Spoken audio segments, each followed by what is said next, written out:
Life as We Know It with Tom Walton. It's funny how nostalgia becomes more important to us as we age. I wasn't much into reminiscing when I was in my 30s or 40s or even my 50s. But now, nostalgia matters to me a great deal. I have a collection of old record albums, for example, and they have sat in a box in my basement for decades, unplayed since I first enjoyed them as a much younger person. Lately, I've been digging them out and playing them on an actual turntable. The sound can't match the clarity and quality of today's high-definition recordings, and the needle still picks up every scratch, but it's good enough for me. Music to my ears, you could say.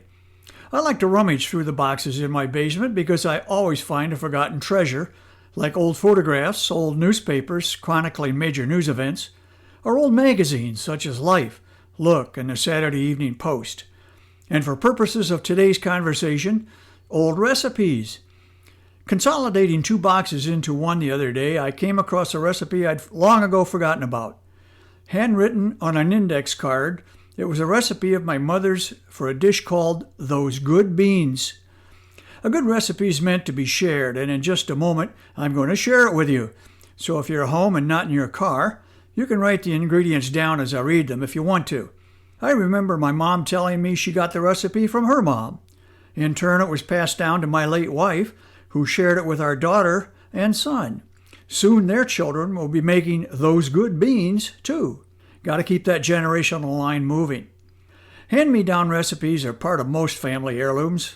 They recreate the sights, the smells, and the tastes that we loved so much when we were growing up.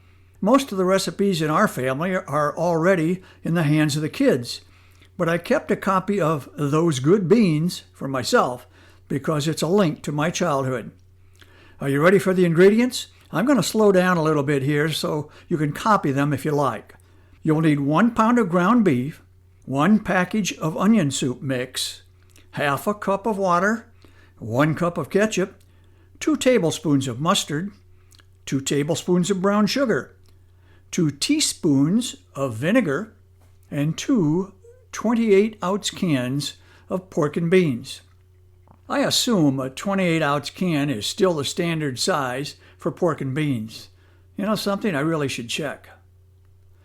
Once you have gathered the ingredients, the rest is so simple even I can do it. You fry the ground beef in a skillet, and then you drain it.